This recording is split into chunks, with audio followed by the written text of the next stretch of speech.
میرے محترم دوستو، بزرگوں، عزیزو،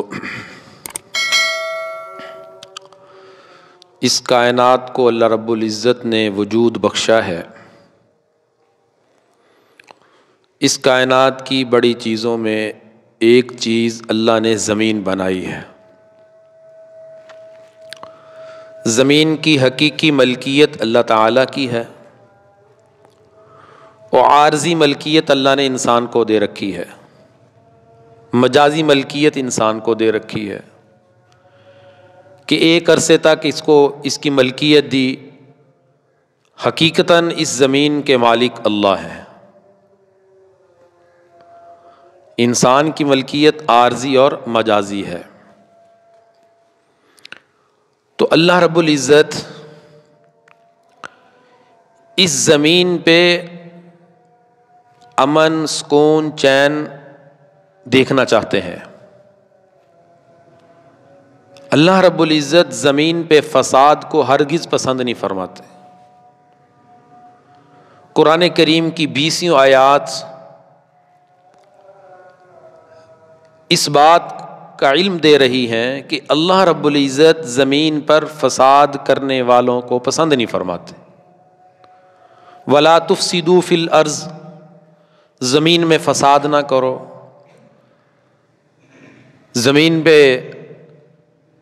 زمین کے امن کو تباہ نہ کرو۔ تو زمین چونکہ اللہ تعالیٰ کی ملکیت ہے، اللہ تعالیٰ زمین کے اوپر امن دیکھنا چاہتے ہیں۔ جب اللہ نے انسان کو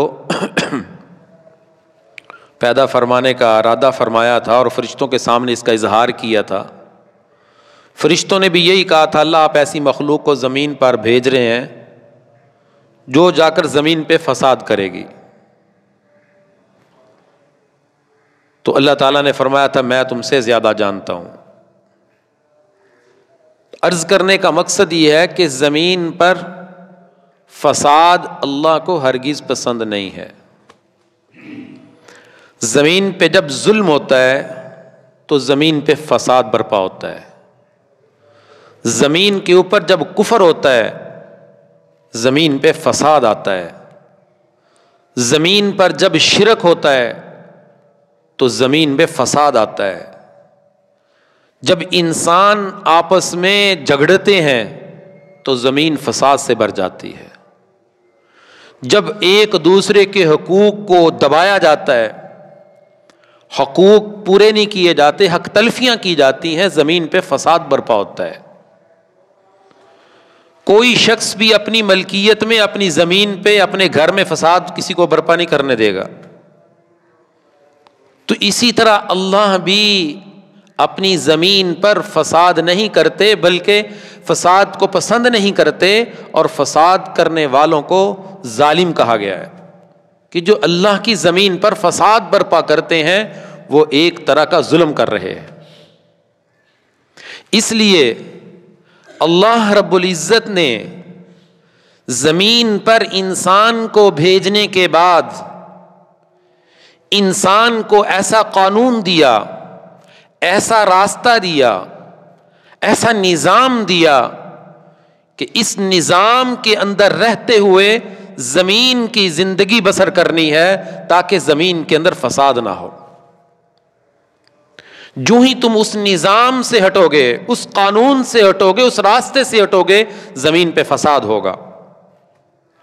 ہر وہ راستہ، ہر وہ طریقہ جس پر چل کے زمین فساد سے بھرتی ہے، اللہ نے اس پر پابندی عائد کر دی ہے، اسے گناہ کبیرہ قرار دے دیا ہے۔ اس لیے میں اکثر کہا کرتا ہوں کہ دین 2 حصوں میں تقسیم ہے۔ آدھا دین اللہ کی عبادت ہے اور آدھا دین اللہ کے بندوں کے حقوق کی ادائیگی ہے۔ جس نے اللہ کی عبادت کو تو پکڑا ہے، لیکن اس نے اللہ کے بندوں کے حقوق کی حق تلفیاں کی ہیں، وہ پورے اسلام پر عامل نہیں ہے۔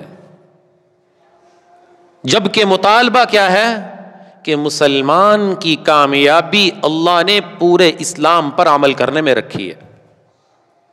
پورے اسلام پر عمل کرنے میں کامیابی ہے.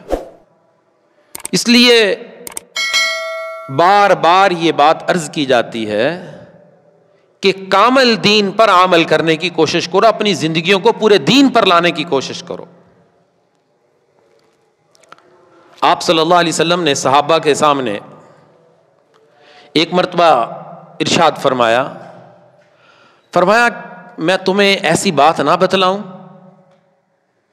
کہ جو نفلی نماز، نفلی روزے، نفلی صدقات سے بھی افضل ہو، اور وہ چیز تمہیں اللہ کے قریب کر دے.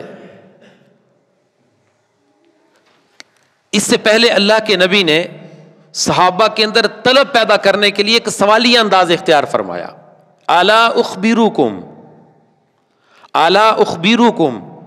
کیا میں تمہیں ایسی چیز بتاؤں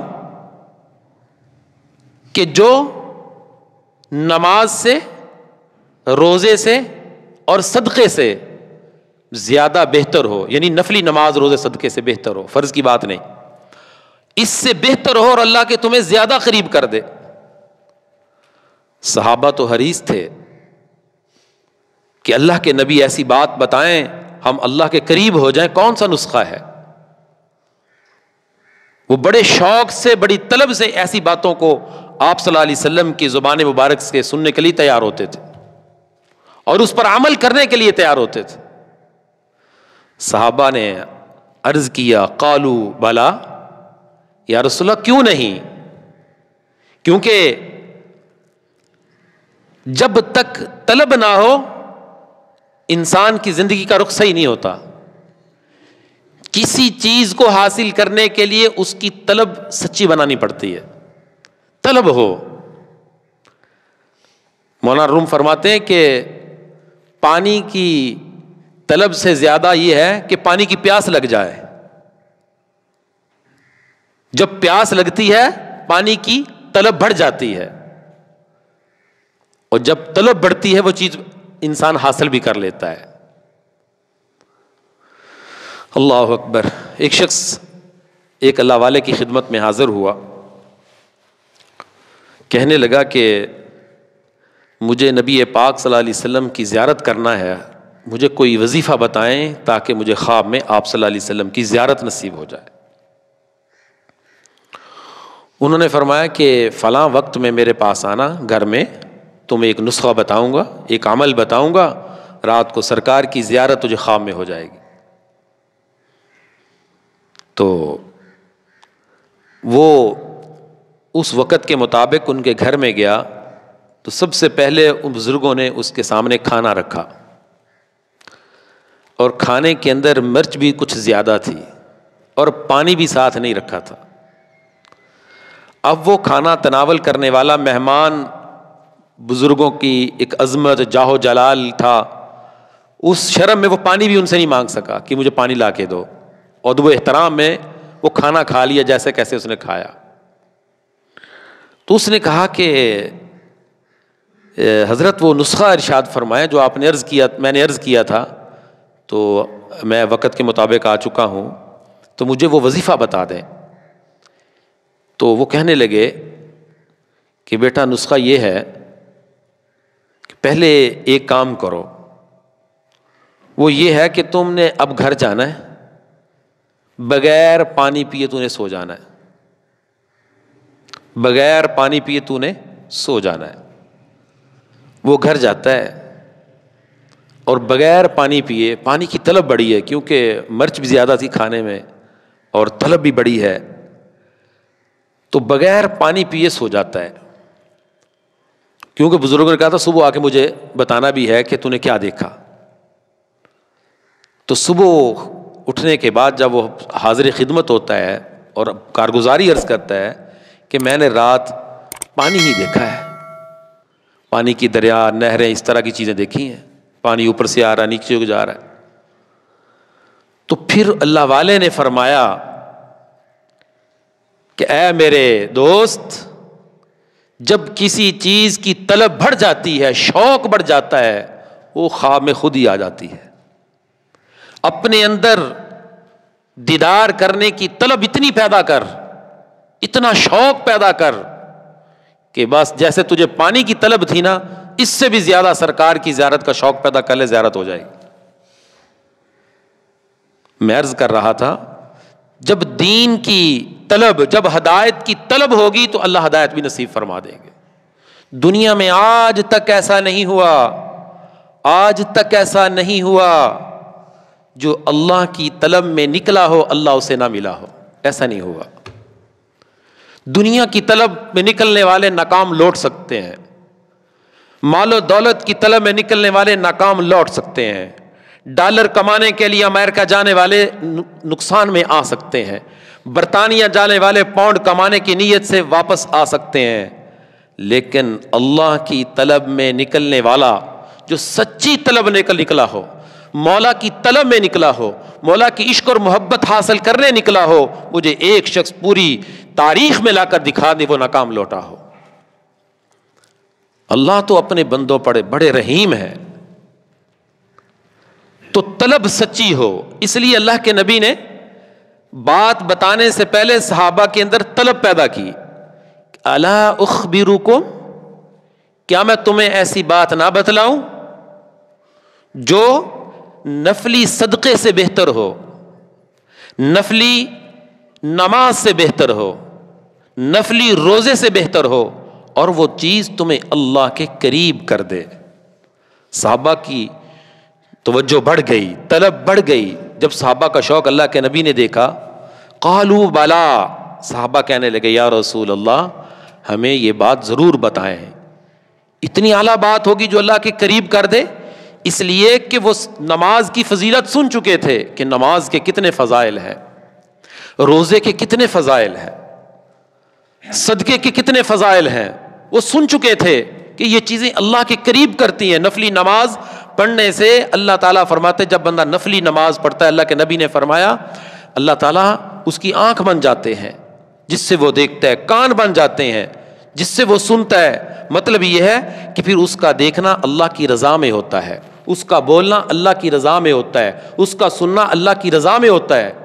نفلی نماز پڑھ پڑھ کے انسان اللہ کے قریب اتنا ہو جاتا ہے۔ صحابہ یہ چیزیں سن چکے تھے، اس لیے صحابہ کی طلب بڑھ گئی۔ تو آپ صلی اللہ علیہ وسلم نے فرمایا وہ چیز کیا ہے؟ صلاح ذات البین، آپس میں لوگوں کی صلح کرا دینا، جھگڑے ختم کرا دینا، اختلافات ختم کرا دینا، خاندان کو تباہی کے نظام سے بچا لینا، خاندان کو ٹوٹنے سے بچا لینا، یہ اللہ کے نزدیک ایسا خوبصورت عمل ہے جو نفلی نماز، نفلی صدقے اور نفلی روزے سے بھی اللہ کے نزدیک کر دیتا ہے۔ اتنا اچھا عمل ہے، اتنا اعلیٰ عمل ہے کہ خاندانوں کے اختلافات کو ختم کرا دینا، جھگڑے ختم کرا دینا، اور زمین کو امن کا گہوارہ بنا دینا۔ اس لیے میں نے عرض کیا کہ اللہ زمین پر امن چاہتے ہیں۔ کونوا عباد اللہ اخوانا، اللہ کے بندو، اللہ کے نبی نے فرمایا بھائی بھائی بن جاؤ، ایک ہو جاؤ، متحد ہو جاؤ، اختلافات ختم کر کے اپنے دلوں کو مسلمانوں کی، اپنی بھائی کی، اپنی بہن کی، اپنے ماں باپ کی، اپنے عزیز و قارب کی نفرتوں سے پاک کر لو، تو ایک ہو جاؤ۔ یہ اللہ کو بہت پسند ہے، جو نفلی روزے سے بھی بہتر۔ آپ صلی اللہ علیہ وسلم زندگی بھر مسجد نبوی میں آ کر صحت کے زمانے میں نماز خود پڑھایا کرتے تھے۔ ایک مرتبہ بھی صحت کے زمانے میں ایسا نہیں ہوا کہ آپ صلی اللہ علیہ وسلم نے امامت نہ کی ہو۔ آپ دو بندوں کے سہارے آنا پڑتا، آپ مسجد تشریف لاتے، لیکن ایک مرتبہ اللہ کے نبی مسجد میں نماز پڑھانے کے لیے حاضر نہیں ہوئے، تشریف نہیں لائے، صحابہ انتظار میں ہیں۔ تو عبد الرحمن بن عوف رضی اللہ تعالیٰ عنہ آگے بڑھ کر امامت کروائی، نماز پڑھائی۔ آپ صلی اللہ علیہ وسلم جماعت کی نماز سے رہ گئے، کیوں؟ پتہ چلا کہ دو قبیلوں کی آپس میں لڑائی ہو چکی تھی، آپ ان میں صلح کروانے گئے تھے، تاخیر ہو گئی۔ جبکہ آپ جماعت کے ساتھ نماز پڑھنے پر کتنے حریص تھے، لیکن دو خاندان آپس میں ٹوٹ رہے تھے، دو قبیلے ٹوٹ رہے تھے، اختلافات ہو رہے تھے، تو اللہ کے نبی مسجد کی جو نماز جماعت کے ساتھ تھی اس سے پیچھے رہ گئے، ان کی صلح کرانے میں تاخیر ہو گئی۔ اتنا بڑا عمل ہے اختلافات کو ختم کرنا، جھگڑوں کو ختم کرنا۔ میرے نبی نے فرمایا کسی عمل پہ ضمانت نہیں، ایک نماز پہ اور ایک اللہ کے نبی نے جھگڑا ختم کرنے پہ ضمانت۔ کیا ضمانت لی؟ فرمایا جو آدمی حق پر ہے، اختلاف ہو جائے، صرف جھگڑے کو ختم کرنے کے لیے، اختلاف کو ختم کرنے کے لیے اپنا حق چھوڑ دے، میں اپنے اللہ سے اسے جنت میں گھر لے کے دوں گا، اپنے اللہ سے اس کے لیے جنت میں گھر لے کے دوں گا، میں اس کے گھر کا ضامن ہوں۔ کون ذمہ داری دے رہا ہے؟ ذمہ داری کون لے رہا ہے؟ میرے اور آپ کے نبی حضرت محمد الرسول اللہ صلی اللہ تعالی علیہ وسلم اس شخص کی ذمہ داری لیں، ضمانت دے رہے ہیں۔ آج کوئی شور کوٹ کینٹ کا کوئی بڑا چودھری کسی کی ضمانت اٹھا لے، یہ بڑا خوش ہوتا ہے، میری ضمانت فلاں نے اٹھائی ہے، مجھے کوئی پرواہ نہیں ہے۔ ضامن کا لوگ شکریہ ادا کرتے ہیں۔ دنیا کے معاملات میں میرے نبی اس شخص کے ضامن بن رہے ہیں۔ کتنا بڑا عمل ہے اختلاف کو ختم کرنا، صلح کرا دینا، جھگڑے ختم کر دینا، صبر کر لینا، اختلاف نہ کرنا۔ خاندان کے خاندان ٹوٹ گئے، بکھر گئے۔ میرے نبی نے فرمایا نفلی صدقے سے، نفلی روزے سے، نفلی نماز سے صلاح ذات البین، کیا بہتر ہے؟ آپس میں صلح کرا دینا۔ اور دوسرا جملہ اس حدیث کا اللہ کے نبی نے فرمایا کہ وَفَسَادُ ذَاتِ الْبَيْنِ الْحَالِقَةِ، تمہیں یہ بتاؤں کہ دین کو کون سی چیز مونڈ دیتی ہے، صاف کر دیتی ہے؟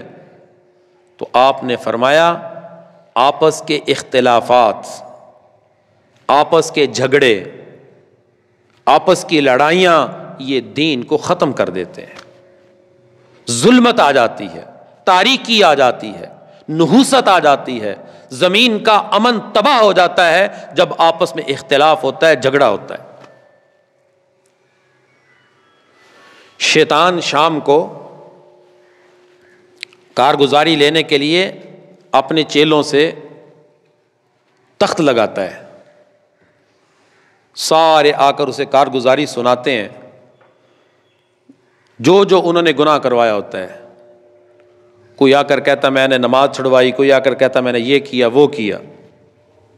سب سے زیادہ خوشی شیطان کو اس شیطان سے ہوتی ہے، شاباش ملتی ہے بڑے شیطان کی طرف سے، جو آ کر یہ بتاتا ہے کہ میں نے میاں اور بیوی میں لڑائی کرائی ہے، آج میں یہ عمل کر کے آیا ہوں۔ دو میاں بیوی کے اندر جھگڑا کروا دیا، لڑائی کروا دی، اختلاف ڈال دیا، نفرت ڈال دی، آج میں نے یہ کام کیا ہے۔ بڑے بڑے گناہ کروانے والوں کو شاباش نہیں ملتی، جو شاباش اس کو ملتی ہے۔ اتنا نحوست بھرا عمل ہے، اللہ کی رحمت رک جاتی ہے اس گھر سے جہاں میاں بیوی کے آپس میں اختلافات ہوں، رزق کی برکت ختم ہو جاتی ہے۔ آج خاندان کیوں ٹوٹے ہوئے ہیں؟ بھائی بھائی سے کیوں ٹوٹا ہوا ہے؟ میاں بیوی میں آپس میں اختلافات کیوں ہیں؟ باپ کا بچوں سے اختلاف کیوں ہے؟ رشتے کو کے حقوق کو کیوں تلف کیا جا رہا ہے؟ وجہ اس کی یہ ہے اسے دین کا حصہ سمجھا ہی نہیں ہے۔ نماز تسبیح روزے کو دین سمجھا، تہجد پڑھنے کو دین سمجھا، لوگوں کے حقوق ادا کرنے کو، صبر کرنے کو، ایثار کرنے کو دین ہی نہیں سمجھا۔ اللہ کے نبی کی یہ حدیث سنی نہیں کہ میرے نبی کیا فرما رہے ہیں، نفلی صدقے سے، نفلی نماز سے، نفلی روزے سے بہتر ہے کہ تم صلح کرا دو، اس سے بہتر ہے کہ تم کسی کا اختلاف ختم کروا دو۔ اور دین کو کون سی چیز ختم کر دیتی ہے؟ فرمایا آپس کا اختلاف دین کو ختم کر دیتا ہے، صاف کر دیتا ہے۔ اب دیکھ لیں، ہر گھر کے حالات دیکھ لیں، اچھے خاصے سمجھدار لوگ گھر لڑائیوں سے بھرے ہوئے ہیں، معمولی معمولی باتوں پہ سالہ سال جنگ چل رہی ہے۔ جب اختلاف ہوگا میرے بھائیوں، یہ بتاؤ کیا وہاں پہ غیبت نہیں ہوگی، چغلیاں نہیں ہوں گی، غیبتیں نہیں ہوں گی، ایک دوسرے کے خلاف الزام تراشی نہیں ہوگی، ایک دوسرے کو مرنے مارنے کی باتیں نہیں ہوں گی، ایک دوسرے کے اوپر بہتان الزام لگانے کی باتیں نہیں ہوں گی، بدنام کرنے کی کوشش نہیں ہوگی، اس کے عیب کو اچھالنے کی پوری کوشش ہوگی۔ کب؟ جب اختلاف ہوگا۔ سبب کون بنا ہے؟ اختلاف بنا ہے، جھگڑا بنا ہے۔ اس لیے زمین کا جو امن آج تباہ ہے، فساد برپا ہے زمین پہ۔ جب خاندان ٹوٹتے ہیں، بھائی ٹوٹتے ہیں، اللہ زمین پہ فساد کرنے والوں کو پسند نہیں فرماتا۔ وَلَا تُفْسِدُوا فِي الْأَرْضِ، زمین پہ فساد نہ کرو۔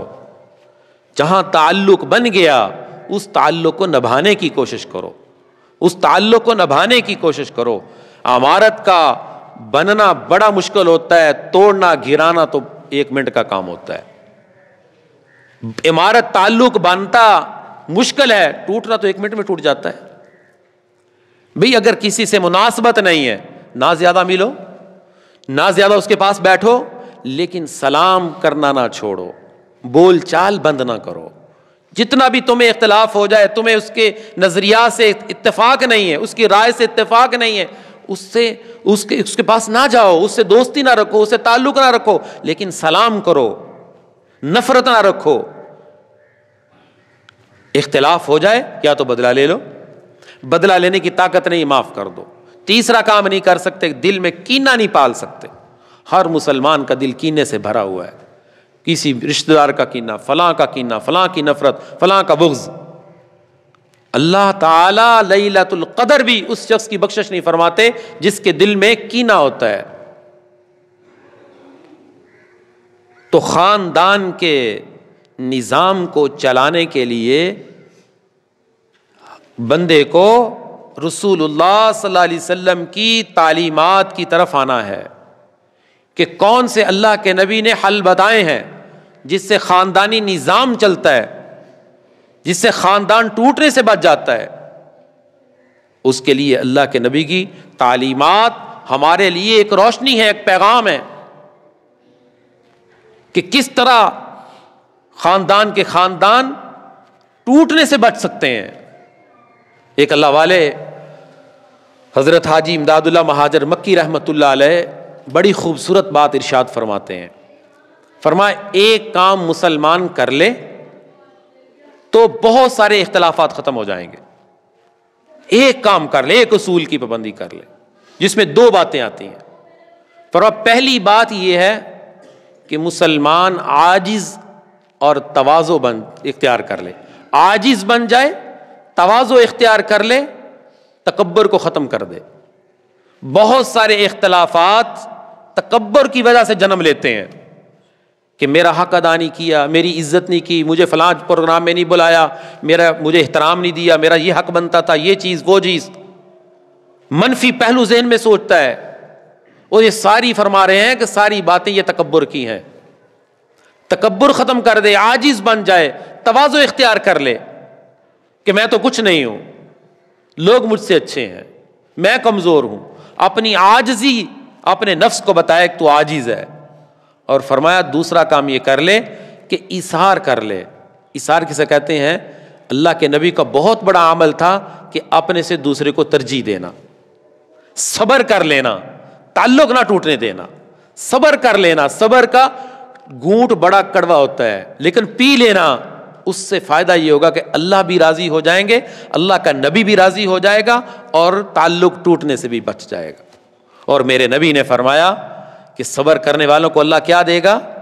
قرآن کی آیت پڑھو، انما یوفی الصابرون، اللہ فرما رہے ہیں بغیر حساب، اللہ صبر کرنے والوں کو اتنا بڑا اجر دے گا اس کا حساب ہی کوئی نہیں، اس کا کوئی حساب نہیں۔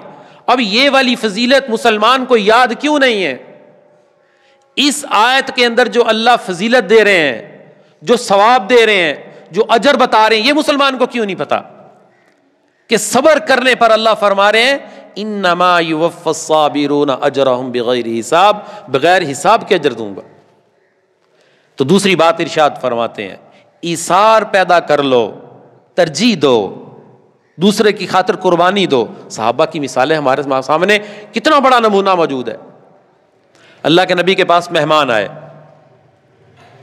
اب مہمانوں کو اکرام کرنے کے لیے کچھ نہ کچھ تو چیز دینی تھی، اکرام کرنا تھا، تو صحابہ میں اعلان ہوا کہ کون مہمانوں کو اپنے گھر لے جائے گا اور انہیں کھانا کھلائے گا، ان کا اکرام کرے گا۔ تو ایک صحابی نے کہا یار ایک مہمان میں لے جاتا ہوں۔ وہ مہمان کو گھر لے کے آ گئے، بیوی سے کہا کہ گھر میں کچھ ہے، اللہ کے نبی نے ایک مہمان بھیجا ہے۔ بیوی کہنے لگی یا تو مہمان کھائے گا یا ہم کھائیں گے، اتنا کھانا اس سے زیادہ نہیں ہے۔ اس نے کہا ایسے کرو مہمان کو کھلاتے ہیں، اللہ کے نبی کا مہمان، اللہ کے نبی کا بھیجا ہوا ہے، اس کو کھلاتے ہیں۔ اور ایسے کرنا کھانا رکھ کے چراغ بجھا دینا، تو ایسے لگے جیسے میں بھی ساتھ کھا رہا ہوں، مہمان بھی کھاتا رہے گا اور تو میں ساتھ ویسے بیٹھا رہوں گا۔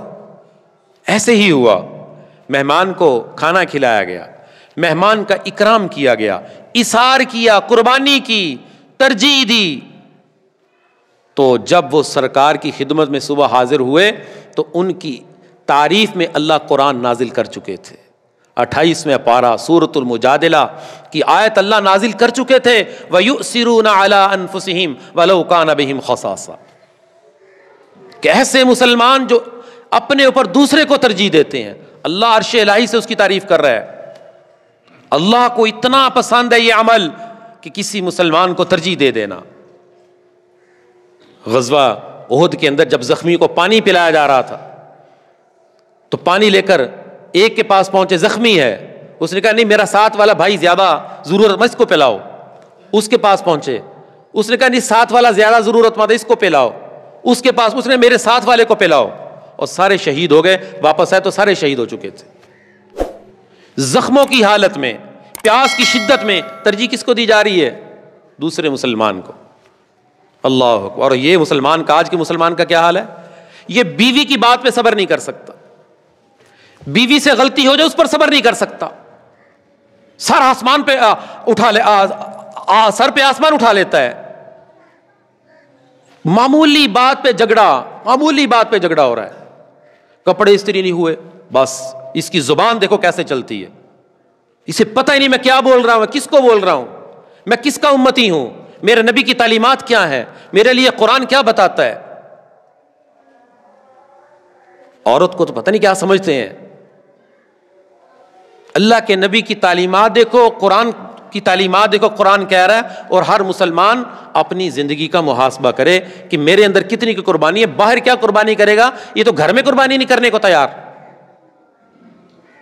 اور بعض لوگ ایسے ہوتے ہیں، باہر لوگ ان کی تعریف کرتے ہیں، باہر بڑے اچھے ہیں، اور گھر میں آ کے تو پتہ نہیں کیا بن جاتے ہیں۔ جب کارگزاری سننے میں آتی، حیرانگی ہوتی ہے کہ یار باہر تو بندہ بڑا شریف ہے، اور گھر میں اس کو اخلاقیات کا پتہ ہی نہیں ہے کہ ماں سے کیسے بولنا ہے، باپ سے کیسے بولنا ہے، بیوی سے کیسے بات کرنی ہے، بچوں سے کیسے بات کرنی ہے۔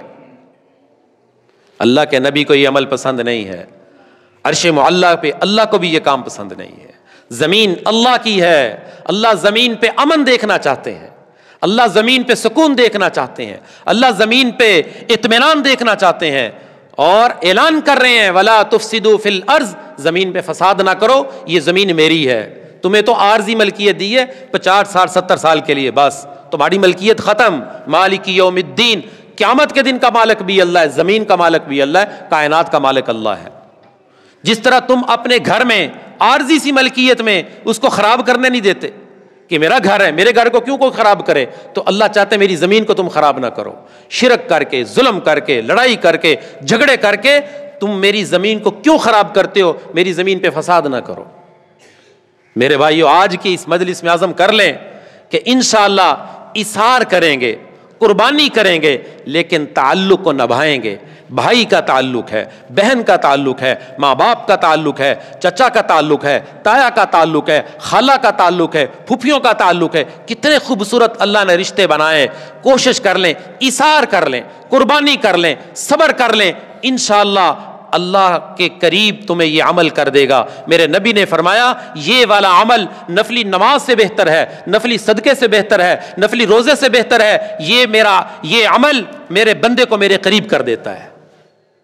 آج ہم نے نماز کے فضائل تو سن رکھے ہیں، صدقے کے فضائل تو سن رکھے ہیں، روزے کے فضائل تو سن رکھے ہیں، صبر کرنے کے فضائل نہیں سنے۔ آج آپ نے سن لیے تو آج عزم کر کے اٹھیں، انشاءاللہ جتنی میرے اندر طاقت، ہر بندے میں اتنی طاقت تو ہے کہ اپنے 10 مرلے کے گھر کے اندر امن قائم کر سکتا ہے، کیونکہ گھر کا امیر کون ہوتا ہے؟ مرد۔ الرجال قوامون علی النساء، اللہ نے عورتوں پر مردوں کو امیر بنایا ہے، حاکم نہیں بنایا۔ آج مرد حاکم بنے ہوئے گھر میں، حاکم نہیں بنایا، امیر بنایا ہے۔ اللہ کے نبی صلی اللہ علیہ وسلم اتنی بڑی شخصیت ہونے کے باوجود ہر کام میں صحابہ سے مشورہ کرتے تھے۔ وَأَمْرُهُمْ شُورَىٰ، سورۃ شورا اللہ نے پوری قرآن میں نازل فرمائی۔ تو آج مرد اپنی بیوی سے، اپنے بچوں سے مشورہ کرنے کو پسند ہی نہیں کرتا۔ یہ بات اپنے ذہنوں میں اتاریں، ہم حاکم نہیں بنائے گئے، ہم امیر بنائے گئے ہیں۔ تو امیر کا کیا کام ہوتا ہے؟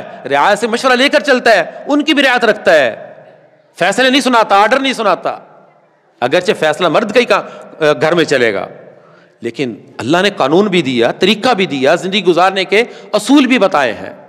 تو 10 مرلے کے گھر میں رہنے ہر شخص امیر ہے، ہم میں سے ہر شخص اپنے گھر کا کیا ہے؟ امیر ہے۔ تو اگر 50-60 شخص عزم کر لیں کہ انشاءاللہ ہم گھر میں اختلاف ہونے نہیں دیں گے، جب اختلاف نہیں ہوگا، دیکھو اللہ کی رحمت کا مرکز بنے گا آپ کا گھر، کیسے رزق آتا ہے، کیسے پیسے میں برکت ہوتی ہے، خود آپ اندازہ لگا لیں گے۔ صبر کر لیں گے لیکن جھگڑا نہیں ہونے دیں گے۔ تو اللہ کے نبی نے جتنے فضائل بیان فرمایا، جو میں نے بیان کیے، سارے کے سارے فضائل آپ سب کو مل جائیں گے۔ عزم کرتے ہیں سارے بھائی انشاءاللہ، اللہ تعالیٰ اس باتوں کی حقیقت اور سمجھ نصیب فرمائے۔ وآخر دعوانا ان الحمد للہ رب العالمین۔